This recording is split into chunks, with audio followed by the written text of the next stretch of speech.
Play that shit.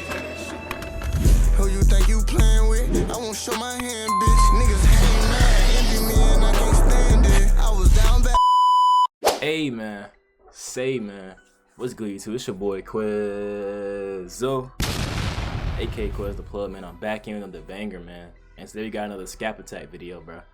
When winning didn't matter. LeBron in the era that destroyed the NBA.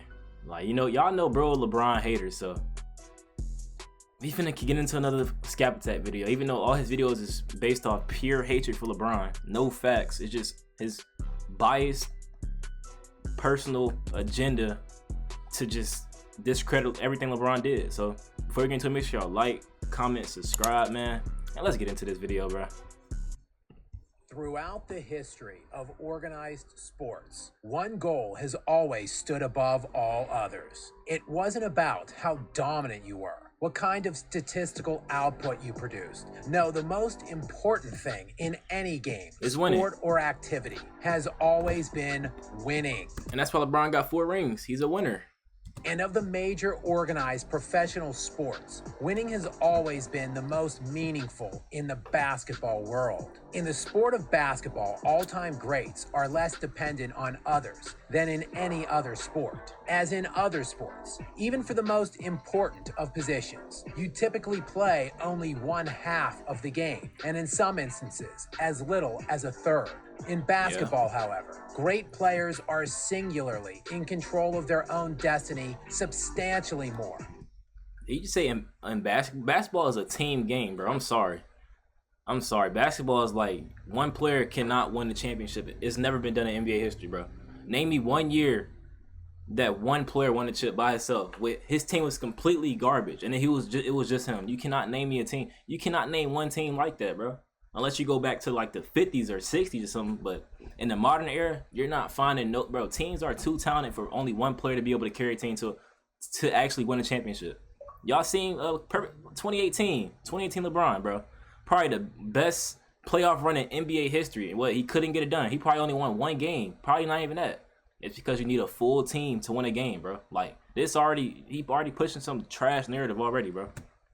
Than in any other sport. That's you can cap. be on the court every minute of the game. You have the ability to dominate the ball from a usage. Like, you can't, even if you dominate on offense, you can't guard everybody. It's impossible, bro. So standpoint, and you can significantly impose your will, both offensively and defensively. No, make no mistake, in professional basketball history, the burden of winning fell heavier on the all-time greats than in any other sport. Facts. Therefore, winning was the most important metric to determining all-time hierarchical individual greatness. Of course, we're talking about the GOAT, greatest player of all time. A debate waging in barbershops, street courts, and bars since the dawn of basketball history. No cap. A debate that continues to this day on national airwaves and all the way down to every 16-year-old on Twitter. But the complexity of this debate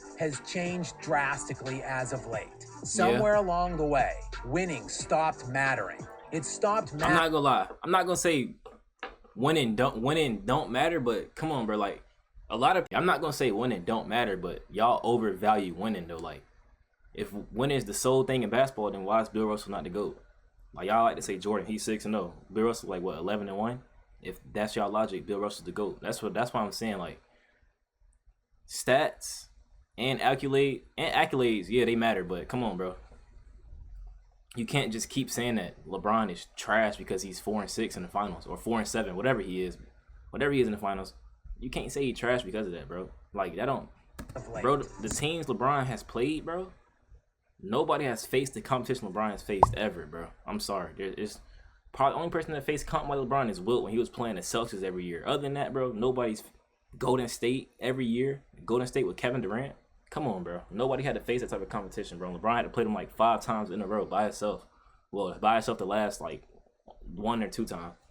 But not every time he was by himself. Don't misquote me in the comments. Say I said he was by himself every year. No, just that it was like 1 or 2 years he was by himself against the Warriors, bro. Like, somewhere you're not beating that team, bro. It's impossible. Along the way, winning stopped mattering. It stopped mattering when society started dishing out participation trophies. But most importantly, as it pertains to the NBA, it stopped mattering when this era's alleged greatest players couldn't win.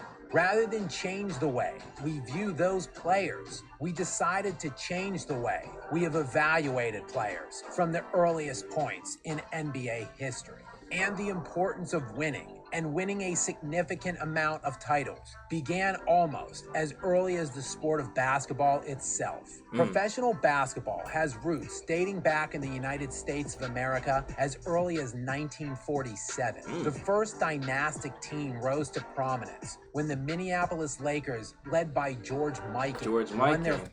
How many rings did he get? He probably got about 5 rings. I don't see y'all calling him the GOAT. First championship in 1950, starting a run of 5 championships over the next 6 years. I'm really a basketball knowledge demon. Like, there's no way I know that George Mikan had 5 rings. Then, in 1957, the greatest dynasty in basketball history would begin, with Bill Russell's Boston Celtics winning their first championship. From that 1957 season, and spanning all the way through 1969, the Celtics won 11 of the next 13 NBA titles, with Bill Russell winning 5 league MVPs along the way. That's OD. 11 rings, 5 MVPs, and y'all ain't calling bro the GOAT. Hey, by y'all logic, he should be the GOAT. With Bill Russell winning 5. So what, now Bill Russell better than Wilt Chamberlain because he won more? Everybody know Wilt Chamberlain's a way better player than Bill Russell, but he don't have 11 rings. He only got 2. Like, is Wilt Chamberlain trash now? Wilt was like 2-6 in the finals. Bro was losing in the finals every year, bro. We don't bring that up. Of the next 13 NBA titles, with Bill Russell winning 5 league MVPs along the way.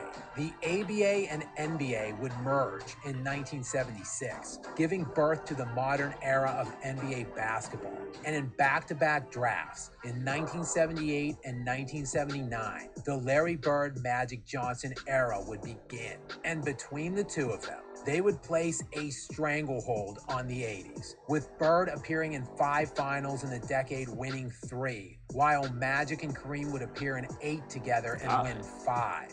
Of course, the next great winner would emerge in the 90s in the form of basketball perfection, a high-flying maestro who was he's a Michael Jordan rider. You heard how he brought up Jordan? Basketball maestro. The form of basketball perfection. A high-flying maestro. I love who Jordan. was both as aesthetically pleasing as he was brutally efficient. The most lethal offensive weapon in basketball history, as well as the best perimeter defender in the sport. No wonder Michael Jordan would win 6 straight championships when he started and played a full season throughout the 90s. And next up would be his most similar copy, in the form of Kobe Bryant, appearing in 7 finals from 1999 to 2010 and winning 5 of them. During that same concurrent era, another all-time great in Tim Duncan would emerge, and he would win 5 titles of his own. Along the way, throughout NBA history, within and around these great winners, there have been an endless array of other great individual players, none more prominent than Wilt Chamberlain, whose entire career overlapped that of Bill Russell. When Wilt Chamberlain retired, he was the all-time leading scorer in basketball history, along with being the sport's all-time rebounding king. Chamberlain also, at the time, had the highest career scoring average in NBA history, posting outrageous career averages of 30 points per game, 23 rebounds, and 4 assists. Craziest stat line I've ever seen. Whatever LeBron James has become in this era from a statistical standpoint, he paled in comparison to that of Chamberlain. And yet Wilt has never been considered the GOAT, instead overshadowed by Bill Russell within his own era. Russell, who averaged nearly half as many points per game as Wilt for his career. This was due to the fact... Nah, bro, I thought that said 30 rebounds. I thought he averaged 15 and 30 boards. I was about to say, oh my God. Chamberlain won just 2 of his 6 NBA finals. Like I said, he was 2-6 or 2-7 in the finals, bro. Like, and Wilt's still great, bro. A top 5, top 10 player. appearances. He simply wasn't a winner. Even the NBA logo himself, Jerry West, like 1 and has 7. produced some of the most eye-popping statistical averages. Man, bro got a Finals MVP and didn't even win the Finals. That's how you know. LeBron should have got that in 2015 when Iggy got it. LeBron should have got that. Jerry West has produced some of the most eye-popping statistical averages still to this very day, posting career averages of 27 points per game, 7 assists, and 6 rebounds, which closely mirror that of a certain self-proclaimed. Look at the picture he used, bro. Yeah, Scap Attack, you're a troll, buddy. You a troll, bro. And despite I rock with your being channel, an all-star every year of his 14-year career, while taking his team to 9 finals appearances, he's 1 and 8 in the finals. Not even the NBA's logo could approach GOAT status because he wasn't a winner, losing 8 of those 9 finals. What if I were to tell you Elgin Baylor has the 3rd highest scoring average in NBA history? And he probably got the same record as Jerry West. They played on the same team together. Behind only Michael Jordan and Wilt Chamberlain. Don't hear his name pop up in many GOAT debates. And isn't it funny? We don't seem to see any debates on who the best power forward of all time is, despite Karl Malone averaging more points, rebounds, and assists per game than Tim Duncan, because Malone wasn't a winner and Duncan was. But I just raised a question. Do we overrate Tim Duncan because of his winning?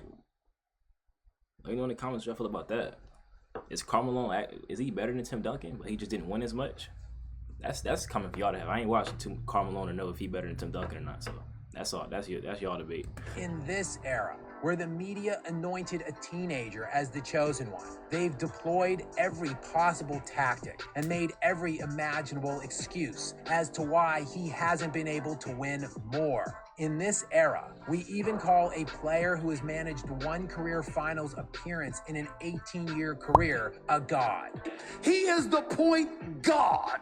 Honestly, LeBron James's statistical accomplishments should... Bro, like, winning has nothing to do with your skill, bro. That's what you don't realize, bro. You can be the most skilled player ever, but if your team's terrible, you're not going to win. There's nothing you can do about it. Finals appearance in an 18-year career a god. He is the point god. Honestly, LeBron James's statistical accomplishments should not be washed away, just like Wilt Chamberlain shouldn't be, or Jerry West, or Karl Malone. That's not the same. I'm taking 4 and 7 or whatever LeBron is over 1 and 8, 2 and 6. Like, come on, bro. LeBron record's better than those guys. Karl Malone don't even got a ring, so he like 0 and 2. For that matter. And LeBron does have 4 championships, but he has also lost 6 of the 10 finals he has appeared in.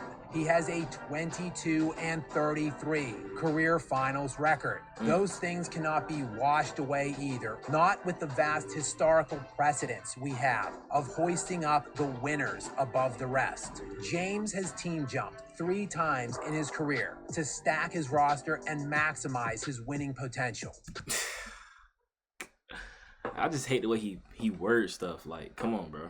He has played with, at the very least, as many elite, high-end Hall of Famers and perennial all-stars as any of the other all-time greats, if not more. This is while LeBron has played longer, and in many cases, substantially longer, than mostly all of the other greats he is compared with. His 1,703 total games played in the regular season and playoffs is 137 more than Kobe Bryant. 400. It ain't LeBron's fault that he's durable, that he can play this long, that he's still good, that his body ain't give up on him yet. It ain't his fault.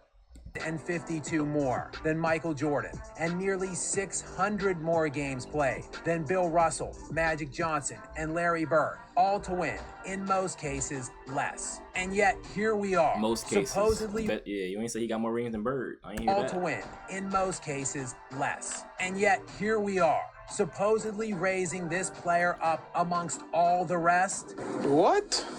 In an era where he didn't even produce the most dominant dynastic team. The Golden State Warriors are the greatest dynasty of the LeBron James era, going to 6 finals in 8 years, right in the heart of LeBron's prime, winning 4 titles and beating James head-to-head for 3 of those.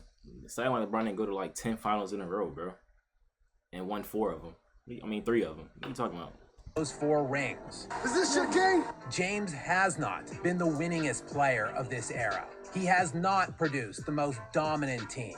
And despite his collection of longevity stats, he isn't even the most individually dominant. Kevin Durant has the highest scoring average of the LeBron era. Kevin Durant has led the league in scoring 4 times. LeBron... Bro, KD just the best. KD is literally the greatest scorer ever, bro. Like, it's nothing LeBron can do that KD's a better scorer than him. Still, LeBron's still a better overall player than KD. That don't mean nothing. James has led KD the my favorite NBA in player. scoring once in 20 years. And he's led the NBA in assists once in 20 years. Russell Westbrook, in this same era, has 2 career scoring crowns and is a 3-time assist leader, That's not the same, bro.